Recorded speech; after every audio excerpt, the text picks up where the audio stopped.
है, उतनी खास भी नहीं है। अरे माँ जी थोड़ा ध्यान से देखिए, प्योर सिल्क की साड़ी है, कितना सुंदर कलर है, कितने प्यारे डिजाइन है, देखिए तो। हाँ अच्छी है, ठीक है। ये साड़ी ना स्पेशली मेरे भाई भाभी ने आपके लिए भेजी है, शगुन के तौर पर। इसलिए तुम बार बार पूछ रही हो? हाँ साड़ी तो बहुत अच्छी है, महंगी भी दिख रही है थोड़ी बहुत। मम्मी आपको पता है ऐसी 2 साड़ियाँ और भी हैं। इस बार मेरे भैया भाभी ने आपके लिए, मेरे लिए और मेरी बड़ी दीदी के लिए भी भेजा है। हम तीनों के लिए इस बार सेम साड़ी है, बस थोड़ी सी डिजाइन अलग है। और भी बहुत सारा सामान लाई हूँ, इनमें बड़े भैया के, बाबूजी के, इनके बहुत सारे कपड़े हैं और बच्चों के भी कपड़े और थोड़े बहुत और गिफ्ट्स भेजे हैं भैया भाभी ने। अच्छा ठीक है, जाओ ये साड़ी रख देना मेरे कमरे में जाकर और सारा सामान व्यवस्थित रख दो। ठीक है मम्मी जी। बढ़िया भैया भाभी ने दिया है। अरे इतना सारा सामान देंगे क्या वो लोग? सैया की कमाई और भैया की दुहाई। ये समझती है जैसे तो हमें कुछ पता ही नहीं है। हम तो दूध पीते बच्चे हैं, हमें ना कुछ दिखाई देता है ना ही कुछ सुनाई देता है। पति की कमाई से सब कुछ खरीदो और जो सामान आया पति की कमाई से ससुराल में आके उसको मायके का बताओ। फिर फालतू की जुटाई मुटाई करो, ये दिया है भैया ने, ये दिया है भाभी ने, जितना दिया है उतना दिया है। मैं खूब जानती हूँ आजकल की बहुओं को और खुदरत को। मेरे भैया भाभी ने तो कभी नहीं दिया है और ना ही मैंने कभी ऐसे गुण सीखे कि खुद के पति के पैसे से सब कुछ खरीद कर ससुराल वालों के लिए ले जाओ, खूब बड़ाई करो अपने मायके वालों की। अरे अगर मेरे ही बेटे के पैसे खर्च करने हैं तो यही खरीद के दे दिया कर। हाँ नहीं तो मुझे पागल समझती है। आखिर मम्मी जी क्या समझती है, क्या सोचती है, मुझे तो कुछ समझ नहीं आता। बोल कह रही हैं ऐसे ही। जब मैं पिछली बार अपने मायके से आई थी, कितने सारे सामान लेके आई थी, तो यही मुहावरा फिर से बोला था। इस बार भी ऐसे ही बोल रही हैं। वैसे तो हमेशा मम्मी जी अच्छे से रहती हैं, चाहे हम लोग कभी भी अपने मायके जाएं, चाहे मैं जाऊं चाहे दीदी जाए, तो मम्मी जी हमेशा ऐसे ही नाक बनाती हैं और कुछ भी उल्टा सीधा बोलती हैं। मुझे तो समझ ही नहीं आ रहा कि क्या बोलती हैं ये अकेले। बोलती तो कुछ गलत ही होंगी, जब भी तो इतने गुस्से में बोलती हैं। अच्छा बोलेंगी तो खुशी खुशी बोलेंगी, ऐसे मुंह टेढ़ा करके थोड़ी ना बोलेंगी। पिछली बार भी मैं पूरे घर के लिए कपड़े लेके आई थी, सबके लिए गिफ्ट्स भी लेके आई थी, खाने पीने की चीजें भी लेके आई थी, फिर भी मम्मी जी ने ऐसे ही मुंह टेढ़ा किया था। बात क्या है मुझे तो कुछ समझ में ही नहीं आता। वो तो अच्छी बात है कि मेरे भैया भाभी इतना कुछ करते हैं, वरना कौन करता है आज के जमाने में। जिसके मम्मी पापा होते हैं वो लोग ही इतना नहीं देते। मेरे तो मम्मी पापा ना होने के बावजूद भी इतना कुछ देते हैं। बचपन से मेरे भैया ने ही मुझे पाला पोसा है और कभी कमी नहीं होने दी किसी चीज की। इतनी धूमधाम से मेरी शादी की और ऊपर से जब भी जाती हूँ भर भर के सामान भी देते हैं, फिर भी मम्मी जी खुश नहीं रहती है। खैर क्या कर सकती हूँ मैं, सबकी अपनी अपनी सोच है। जाती हूँ बड़ी दीदी को भी दे देती हूँ उनकी साड़ी। दीदी, अरे रश्मि तुम आ गई? हाँ दीदी मैं अभी आई हूँ, 1-2 घंटे पहले। अरे मैं अपने कमरे में थी ना, तो मुझे तो पता ही नहीं चला कि तुम कब आ गई। दीदी ये साड़ी लीजिए, ये मेरे भैया भाभी ने आपके लिए खरीदी है। खोल कर तो देखिए ये साड़ी, आप इतनी गोरी है कि आपके ऊपर तो बहुत जचेगी ये साड़ी। रश्मि ये सच में बहुत खूबसूरत साड़ी है, कितनी सुंदर लग रही है और कलर तो और भी ज्यादा प्यारा है, बिल्कुल तुम्हारे जैसा। सच में रश्मि तुम्हारी भाभी की पसंद तो बहुत अच्छी है। अरे इस बार मैं जब मायके जाऊंगी ना तो यही वाली साड़ी पहन के जाऊंगी और मुझे तो ये बहुत पसंद आई और ऊपर से हल्की भी तो कितनी है। भाभी आपको साड़ी सच में बहुत पसंद आई क्या? हाँ रश्मि सच में बहुत प्यारी साड़ी है, कलर कितना सुंदर है, ये तो मेरा फेवरेट कलर है।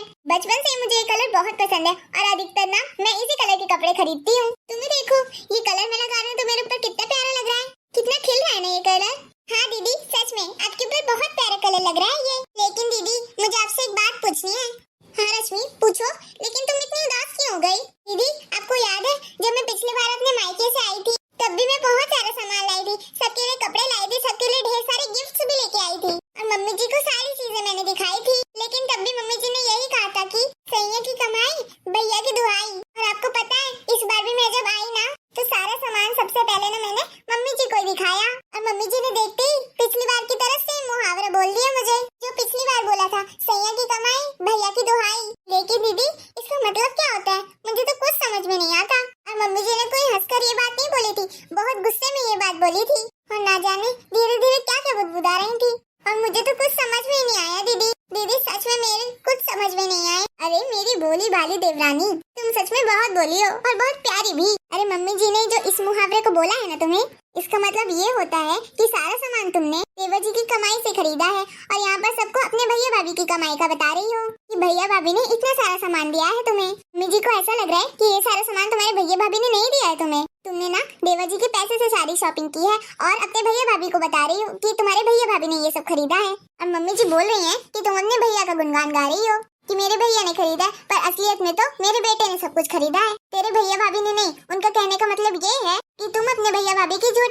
कर रही हो यहाँ पर आकर? तुम्हारे भैया भाभी ने कुछ भी नहीं दिया है यहाँ, लेकिन तुम परेशान मत हो। मैं जानती हूँ ये सारा सामान तुम्हारे भैया भाभी ने दिया है। मम्मी जी को भले ऐसा लगता है, पर हम क्या कर सकते हैं, सबकी अपनी अपनी सोच है। और वैसे भी ये तो मम्मी जी की आदत ही है।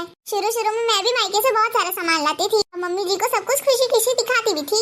लेकिन मम्मी जी तो मम्मी जी है, जैसा तुम्हें बोला है वैसा ही मुझे भी बोला करती थी। बस इसी वजह से अब मैं मायके से कुछ भी नहीं लाती हूँ। मुझे कुछ वो लोग देते भी हैं, मैं तो सीधे मना कर देती हूँ। मैंने तो मेरे मायके से लाना सब कुछ छोड़ ही दिया है। वो तो किसी न किसी तरह से सब कुछ दे देते हैं, पर यहाँ पर मम्मी जी प्रशंसा करने के बजाय उल्टा ताना मार देती हैं। और मम्मी जी की बातें ऐसी होती है ना कि बिल्कुल दिल पर चुभती हैं। बुरा लगता है यार, अगर कोई आपके लिए इतना प्यार से करता है, उल्टा आप ताना मारो उसके लिए, तो फिर क्या मतलब ये सब करने का। तब से तो मैंने कान पकड़ लिए कि ना अपने मायके से कुछ लाना और ना यहाँ चार बातें सुनना। लेकिन तुम दुखी मत हो रश्मि, थोड़े दिनों में तुम्हें भी इसकी आदत पड़ जाएगी। और तुम ना अपने भैया भाभी को बोल देना कि कुछ भी सामान देना होगा ना तो सिर्फ तुम्हारे लिए दे देंगे, घर वालों के लिए ना दे, खासकर मम्मी जी के लिए। उन्हें ना लोगों की चीजों की, लोगों की मोशन की कोई परवाह नहीं है। इससे अच्छा उनके लिए कुछ करो ही मत। दीदी इतने अरमानों से मेरे भैया भाभी ने ये सब कुछ दिया था, एकदम खुशी खुशी सारा सामान खरीदा और मुझे दिया, और यहाँ लाकर तो मम्मी जी को कुछ पसंद ही नहीं आया। उल्टा मम्मी जी ने मुझे चार बातें सुना दी। आखिर मम्मी जी ऐसा करती क्यों है? क्या कमी है मेरे मायके में कि ऐसा मुझे खुद से करना पड़ेगा? मैं वैसी लड़की नहीं हूँ कि ससुराल का पैसा लेकर मायके की तारीफ करवाऊंगी। मैं ऐसा बिल्कुल भी नहीं करती दीदी, सच में मेरे भैया भाभी ये सब मुझे देते हैं। अब तो जानती है मेरे माँ बाप के जाने के बाद उन्होंने ही मुझे पाला है, कभी किसी चीज की कमी नहीं होने दी। जितना कुछ था उससे बढ़कर ही किया है उन्होंने मेरे लिए, और हमेशा चाहते हैं कि हमारे लिए वो करते ही रहे। इसलिए वो मुझे ये सब देते हैं ताकि मुझे किसी चीज की कमी ना हो, मैं मेरे ससुराल में हमेशा खुश रहूं। अब तो जानती है मेरे भैया भाभी दोनों ही नौकरी करते हैं, 1.5 लाख रुपए महीने कमाते हैं। भगवान की दया से कोई कमी नहीं है, सब कुछ है उन लोगों के पास। फिर भला मैं ऐसा क्यों करूंगी? वो लोग क्यों लेंगे मुझसे पैसे? भाभी ने तो हमेशा मुझे अपनी बच्ची की तरह पाला है। यहाँ तक कि मैं यहाँ से कभी कुछ लेकर भी जाती हूँ ना तो मना कर देती है कि नहीं तू मेरी बेटी जैसी है, मैं तेरे वहाँ का लाया हुआ सामान नहीं ले सकती, और किसी न किसी बहाने से वो सामान वापस मेरे ससुराल भेज देती हैं। और ऊपर से मैं जब वहाँ से यहाँ आती हूँ तो भर भर के सामान देती है मुझे, फिर भी मम्मी जी ऐसा करती हैं। दीदी मम्मी जी ऐसी अजीब सी बातें क्यों करती है? ऐसा क्यों बोलती है मम्मी जी? हमारे बारे में ऐसा क्यों सोचती है वो? देखो रश्मि तुम टेंशन मत लो, मैं तुम्हें समझ सकती हूँ। अब देखना अगर तुम अगली बार से कुछ भी नहीं लेके आओगी ना अपने मायके से, तो मम्मी जी आगे से होकर पूछेंगी, और धीरे धीरे वो खुद कहने लगेंगी, जैसा मेरे साथ होता है। जब उन्हें कोई चीज चाहिए होती है ना तो वो खुद अपने आप बोल देती है। तुम तो भैया भाभी को बोल देना कि वो हम सब के लिए परेशान ना हो, वो सिर्फ तुम्हारे लिए दिया करें। देखो हम कुछ किसी से तो बोल नहीं सकते, हम भारतीय स्त्रियों की तो यही कहानी है, घर में बस सुख शांति बनी रहे, चाहे अंदर ही अंदर कितना भी घुटना पड़े। एक बात कहेंगे 10 बात सुनेंगे, इससे अच्छा तो कुछ बोलो ही मत। इसलिए जो चल रहा है चलने दो, सब समय रहते ठीक हो जाएगा। और तुम मेरी छोटी बहन जैसी हो, अगर तुम्हें कोई भी परेशानी हो ना तो डायरेक्ट मुझे आके बोलना। तुम मम्मी जी की बातों का बुरा मत मानो, तुम तो जानती हो ना कि मम्मी जी दिल की बुरी नहीं है, लेकिन कुछ बुराइयां तो होती है ना सबके अंदर, किसी न किसी चीज की। बस मम्मी जी के अंदर भी इसी चीज की बुराई है। मेरी बहू है सच में कितनी समझदार है। छोटी बहू तुम्हें मेरी बात का बहुत बुरा लगा है ना? मम्मी जी आप? हाँ बहू, मैंने तुम दोनों की बातें सारी सुन ली हैं। मैं बाहर ही खड़ी थी, लेकिन मैं तुम दोनों से गुस्सा नहीं हूँ। माफ कर दो, मैंने तुम दोनों को समझा नहीं और उल्टा 4 बातें सुना दी। लेकिन बहू मैं दोबारा से कभी तुम्हारे मायके वालों के बारे में ऐसा नहीं कहूंगी। मुझे तो पता ही नहीं था, मुझे तो सच में ऐसा लगता था कि मेरी दोनों बहुएं खुद से ही पैसा लेती हैं और जाकर वहाँ बोलती है कि मेरे मायके वालों ने दिया है। पर आज मुझे पता चल गया बहू, अब मैं कभी भी ऐसा नहीं बोलूंगी। प्लीज माफ कर दो मुझे अपनी माँ समझकर। कोई बात नहीं मम्मी जी, आप मुझसे माफी मत मांगिए, आप हम सबसे बड़ी है इस घर में, इस तरह से माफी मांगना अच्छा नहीं लगता है। सो हेलो फ्रेंड्स, कैसे आप सब लोग? अगर आपको आज की हमारी कहानी अच्छी लगी होगी तो लाइक कर दीजिए, और अगर आप हमारे चैनल पे नए हैं तो सब्सक्राइब कर दीजिए। फिर मिलते हैं एक नए वीडियो में, तब तक के लिए राम राम।